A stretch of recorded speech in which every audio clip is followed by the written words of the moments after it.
అభివృద్ధి చెందినటువంటి నాగరిక మానవ సమాజంలో ఉన్నామా లేక ఆటవిక సమాజంలో ఉన్నామా అర్థం కాకుండా ఉంది. సరే పార్టీలు ఎవరు కానివ్వండి, ఆ వీడియో ఏంటి, ఆ మనిషి ఏంటి, ఆ కొట్టడం ఏంటి, అంటే ఏంటి, దాన్ని అది ఏ మెసేజ్ ఇస్తున్నారు?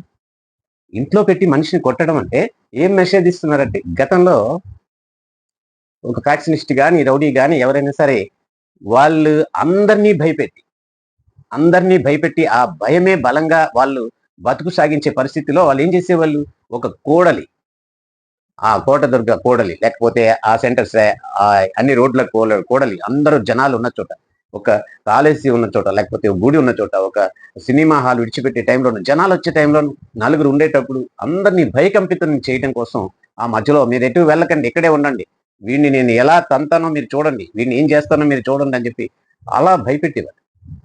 ఇప్పుడు సోషల్ మీడియా ఉంది కాబట్టి ఆ అవసరం లేకపోతుంది. సేమ్ అదే పరిస్థితి ఇప్పుడు 4 గోడల మధ్యలో ఒకరిని తన్ని వాడిని హింసించి ఆ వీడియో తీసి బయటికి పెడితే ఆ వీడియోని చూసి అందరూ భయపడాలి.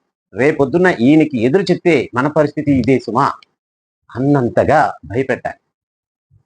అది వారి తలగ లక్ష్యం.